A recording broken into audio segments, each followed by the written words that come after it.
ओम शांति।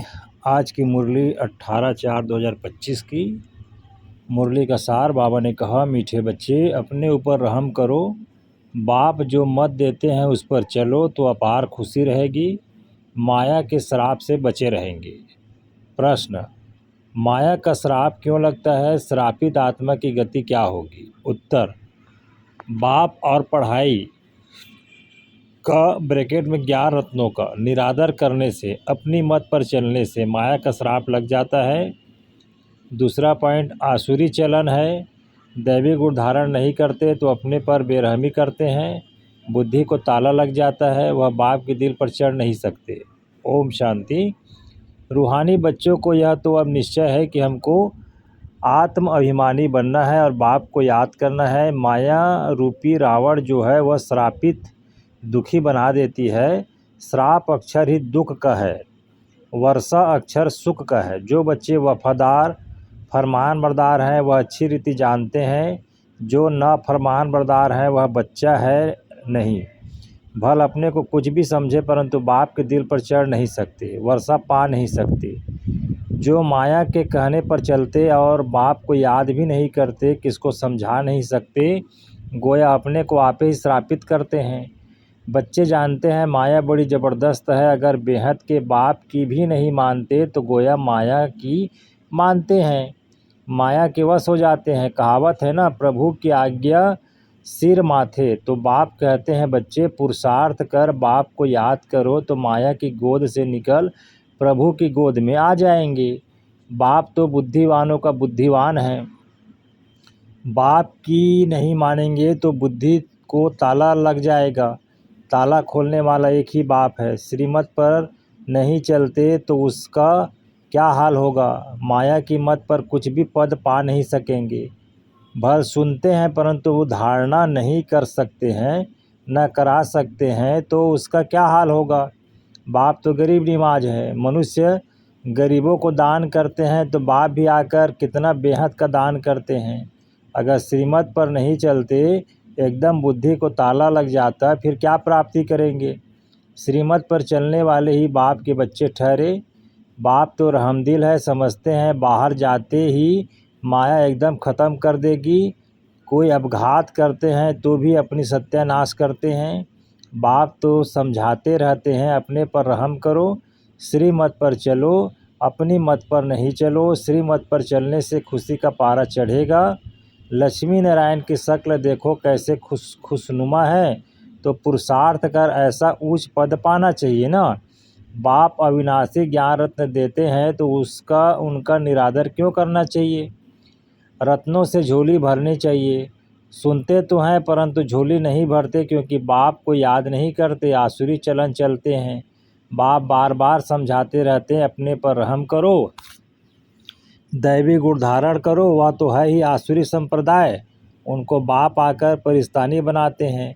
परिस्तान स्वर्ग को कहा जाता है। मनुष्य कितना धक्का खाते रहते हैं, सन्यासियों आदि के पास जाते हैं, समझते हैं मन को शांति मिलेगी। वास्तव में यह अक्षर ही रांग है, इनका कोई अर्थ नहीं। शांति तो आत्मा को चाहिए ना। आत्मा स्वयं शांत स्वरूप है। ऐसे भी नहीं कहते कि आत्मा को कैसे शांति मिले, कहते हैं मन को शांति कैसे मिले। अब मन क्या है, बुद्धि क्या है, आत्मा क्या है, कुछ भी जानते नहीं। जो कुछ कहते अथवा करते हैं वह सब है भक्ति मार्ग। भक्ति मार्ग वाले सीढ़ी नीचे उतरते उतरते तमो प्रधान बनते जाते हैं। भल किसको बहुत धन प्रॉपर्टी आदि है, परंतु है तो फिर भी रावण राज्य में ना। तुम बच्चों को चित्रों पर समझाने की भी बहुत अच्छी प्रैक्टिस चाहिए, अच्छी प्रैक्टिस करनी है। बाप सब सेंटर्स के बच्चों को समझाते रहते हैं। नंबरवार तो है ना। कई बच्चे रजाई पद पाने का पुरुषार्थ नहीं करते तो प्रजा में क्या जाकर बनेंगे? सर्विस नहीं करते, अपने पर तरस नहीं आता कि हम क्या बनेंगे। फिर समझा जाता है ड्रामा में इनका पार्ट इतना है। अपना कल्याण करने के लिए ज्ञान के साथ साथ योग भी हो। योग में नहीं रहते तो कुछ भी कल्याण नहीं होगा। योग बिगर पावन नहीं बन सकते। ज्ञान तो बहुत सहज है परंतु अपना कल्याण भी करना है। योग में न रहने से कुछ भी कल्याण होता नहीं, योग बिगर पावन कैसे बनेंगे। ज्ञान अलग चीज़ है, योग अलग चीज़ है। योग में बहुत कच्चे हैं, याद करने का अक्ल ही नहीं है, तो याद बिगर विकर्म कैसे विनाश हो। फिर सज़ा बहुत खानी पड़ेगी, बहुत पछताना पड़ेगा। वह स्थूल कमाई नहीं करते तो कोई सज़ा नहीं खाते, इसमें तो पापों का बोझा सिर पर है, उसकी बहुत सज़ा खानी पड़ेगी। बच्चे बनकर और बेअदब होते हैं तो बहुत सज़ा मिल जाती है। बाप तो कहते हैं अपने पर रहम करो, योग में रहो, नहीं तो मुक्त अपना घात करते हैं। जैसे कोई ऊपर से गिरता है, मरा नहीं तो हॉस्पिटल में पड़ा रहेगा, चिल्लाता रहेगा, नाहक अपने को धक्का दिया, मरा नहीं, बाकी क्या काम कर रहा। यहाँ भी ऐसे है, चढ़ना है बहुत ऊंचा, श्रीमत पर नहीं चढ़ते तो गिर पड़ते हैं। आगे चल हर एक अपने अपने पद को देख लेंगे कि हम क्या बनते हैं। जो सर्विस से मूल आज्ञाकारी होंगे वही ऊंच पद पाएंगे, नहीं तो दास दासी आदि जाकर बनेंगे। फिर सज़ा भी बहुत कड़ी मिलेगी। उस समय दोनों जैसे धर्मराज का रूप बन जाते हैं, परंतु बच्चे समझते नहीं हैं, भूले करते रहते हैं। सज़ा तो यहाँ खानी पड़ेगी ना। जितना जो सर्विस करेंगे शोभेंगे नहीं तो कोई काम के नहीं रहेंगे। बाप कहते हैं दूसरों का कल्याण नहीं कर सकते तो अपना कल्याण तो करो। बांधेलिया भी अपना कल्याण करती रहती है। बाप फिर भी बच्चों को कहते हैं खबरदार रहो, नाम रूप में फंसने से माया बहुत धोखा देती है। कहते हैं बाबा फलानी को देखने से हमको खराब संकल्प चलते हैं। बाप समझते हैं, बाप समझाते हैं कर्म इंद्रियों से कभी भी खराब काम नहीं करना। कोई भी गंदा आदमी जिसकी चलन ठीक न हो तो सेंटर पर उनको आने नहीं देना है। स्कूल में कोई बदचलन चलते हैं तो बहुत मार खाते हैं। टीचर सबके आगे बतलाते हैं इसने ऐसे बदचलन की है, इसलिए इनको स्कूल से निकाला जाता है। तुम्हारे सेंटर्स पर भी ऐसी गंदी दृष्टि वाले आते हैं तो उनको भगा देना चाहिए। बाप कहते हैं कभी कुदृष्टि नहीं रहनी चाहिए। सर्विस करते बाप को याद नहीं करते तो ज़रूर कुछ न कुछ गंदगी है। जो अच्छी सर्विस करते हैं उनका नाम भी बाला होता है। थोड़ा भी संकल्प आए, कुदृष्टि आए तो समझना चाहिए माया का वार होता है, एकदम छोड़ देना चाहिए, नहीं तो वृद्धि को पाए नुकसान कर देंगे। बाप को याद करेंगे तो बचते रहेंगे। बाबा सब बच्चों को सावधान करते हैं, खबरदार रहो, कहाँ अपने कुल का नाम बदनाम नहीं करो। कोई गंधर्वी विवाह कर इकट्ठे रहते हैं तो कितना नाम वाला करते हैं, कोई फिर गंदे बन पड़ते हैं। यहाँ तुम आए हो अपनी सदगति करने, न कि बुरी गति करने। बुरे ते बुरा काम है काम, फिर क्रोध आते हैं बाप से वर्षा लेने, परंतु माया वार कर श्राप दे देती है तो एकदम गिर पड़ते हैं। गोया अपने को श्राप दे देते हैं तो बाप समझाते हैं बड़ी संभाल करनी है। कोई ऐसा आए तो उनको एकदम रवाना कर देना चाहिए। दिखाते भी हैं ना, अमृत पीने आए फिर बाहर जाकर असुर बन गंध किया, वह फिर क्या ज्ञान सुना सके, ताला बंद हो जाता है। बाप कहते हैं अपनी सर्विस पर ही तत्पर रहना चाहिए। बाप की याद में रहते रहते पिछाड़ी को चले जाना है घर। गीत भी है ना, रात के राही थक मत जाना। आत्मा को घर जाना है, आत्मा ही राही है। आत्मा को रोज़ समझाया जाता है। अब तुम शांति धाम जाने के राही हो तो अब बाप को, घर को और वर्षे को याद करो। अपने को देखना है माया कहाँ धोखा तो नहीं देती। मैं अपने बाप को याद करता हूँ, ऊंच से ऊंच बाप की तरफ ही दृष्टि रहे, यह है बहुत ऊंच पुरुषार्थ। बाप कहते बच्चे कुदृष्टि छोड़ दो। देह अभिमानी माना कुदृष्टि, देही अभिमानी माना शुद्ध दृष्टि। तो बच्चों की दृष्टि बाप की तरफ रहनी चाहिए। वर्षा बहुत ऊंच है, विश्व की बादशाही कम बात है। स्वप्न में भी किसको नहीं होगा कि पढ़ाई से, योग से विश्व की बादशाही मिल सकती है। पढ़कर ऊंच पद पाएंगे तो बाप भी खुश होगा, टीचर भी खुश होगा, सतगुरु भी खुश होगा।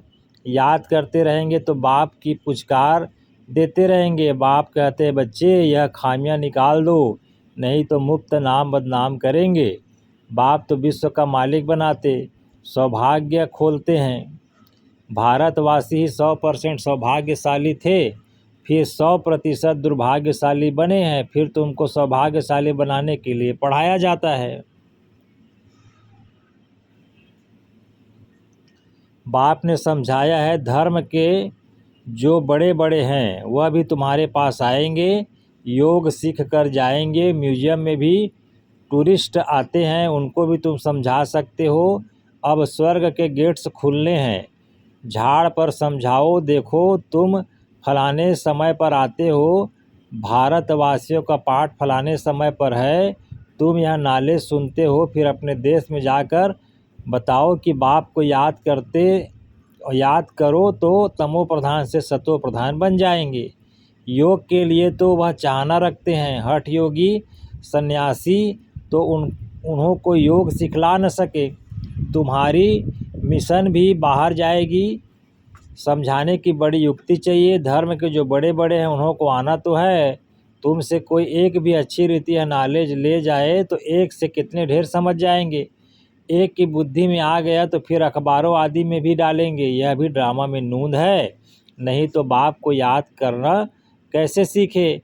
बाप का परिचय तो सबको मिलना है, कोई न कोई निकलेंगे। म्यूजियम में बहुत पुरानी चीज़ें देखने जाते हैं, यहाँ फिर तुम्हारी पुरानी नॉलेज सुनेंगे, ढेर आएंगे, उनसे कोई अच्छी रीति समझेंगे, यहाँ से ही दृष्टि मिलेगी। या तो मिशन बाहर जाएंगे। तुम कहेंगे बाप को याद करो तो अपने धर्म में ऊंच पद पाएंगे। पुनः जन्म लेते लेते सब नीचे आ गए हैं। नीचे उतरना माना तमो प्रधान बनना। पोप आदि ऐसे कह न सके कि बाप को याद करो, बाप को जानते ही नहीं। तुम्हारे पास बहुत अच्छी नॉलेज है, चित्र भी बहुत सुंदर रहते हैं। सुंदर चित्र होगी तो म्यूजियम और ही सुंदर होगा, बहुत आएंगे देखने के लिए। जितने बड़े चित्र होंगे उतना अच्छी रीति समझा सकेंगे। शौक़ रहना चाहिए हम ऐसे समझाएं। सदा बुद्धि में रहे हम ब्राह्मण बने हैं तो जितनी सर्विस करेंगे उतना मान होगा। यहाँ भी मान तो वहाँ भी मान होगा। तुम पूज्य बनेंगे। यह ईश्वरीय नॉलेज धारण करनी है। बाप तो कहते हैं सर्विस पर दौड़ते रहो। बाप कहाँ भी सर्विस पर भेजे, इसमें कल्याण है। सारा दिन बुद्धि में सर्विस के ख्याल चलने चाहिए। फॉरेनर्स को भी बाप का परिचय देना है। मोस्ट बिल्डेड बाप को याद करो। कोई भी देहधारी को गुरु नहीं बनाओ। सबका सदगति दाता बाप एक पाप है। अभी होपलेस मौत सामने खड़ा है। होलसेल और रिटेल व्यापार होता है ना, बाप है होलसेल, वर्षा भी होलसेल देते हैं। 21 जन्म के लिए विश्व के रजाई लो।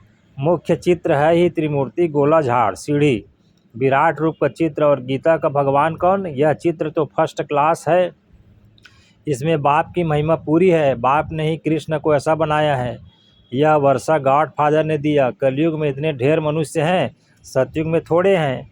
यह फेर घेर अदली बदली किसने की, जरा भी कोई नहीं जानते। तो टूरिस्ट बहुत करके बड़े शहरों में जाते हैं, वह भी आकर बाप का परिचय पाएंगे। पॉइंट्स तो सर्विस की बहुत मिलती रहती है। विलायत में भी जाना है, एक तरफ तुम बाप का परिचय देते रहेंगे, दूसरे तरफ मारा मारी चलती रहेगी। सतयुग में थोड़े मनुष्य होंगे तो जरूर बाकी का विनाश होना है ना। वर्ल्ड की हिस्ट्री जायोग्राफी रिपीट होती है, जो हो गया वो फिर रिपीट होगा, परंतु किसको समझाने का भी अक्ल चाहिए। अच्छा, मीठे मीठे सिक्किल दे बच्चों प्रति माता पिता बाप दादा का याद प्यार और गुड मॉर्निंग। रूहानी बाप की रूहानी बच्चों को नमस्ते। और हम रूहानी बच्चों का भी रूहानी माता पिता बाप दादा को याद प्यार, गुड मॉर्निंग, नमस्ते बाबा, नमस्ते। धारणा के लिए मुख्य सार है, सदा एक बाप की तरफ ही दृष्टि रखनी है। देही अभिमानी बनने का पुरुषार्थ कर माया के धोखे से बचना है। कभी कुदृष्टि रख अपना कुल का नाम बदनाम नहीं करना है। दूसरा पॉइंट, सर्विस के लिए भाग दौड़ करते रहना है। सर्विसेबल और आज्ञाकारी बनना है, अपना और दूसरों का कल्याण करना है, कोई भी बदचलन नहीं चलनी है। आज का वरदान बाबा ने कहा, फुल स्टॉप की स्टेज द्वारा प्रकृति की हलचल को स्टॉप करने वाले मास्टर प्रकृतिपति भव। वर्तमान समय हलचल बढ़ने का समय है। फाइनल पेपर में एक तरफ प्रकृति का और दूसरी तरफ 5 विकारों का विकराल रूप होगा। तमोगुणी आत्माओं का वार और पुराने संस्कार सब लास्ट समय पर अपना चांस लेंगे। ऐसे समय पर समेटने की शक्ति द्वारा अभी अभी सकारी, अभी अभी अकारी और अभी अभी निराकारी स्थिति में स्थित होने का अभ्यास चाहिए। देखते हुए न देखो, सुनते हुए न सुनो। जब ऐसी फुल स्टॉप की स्टेज हो तब प्रकृतिपति बन प्रकृति की हलचल को स्टॉप कर सकेंगे।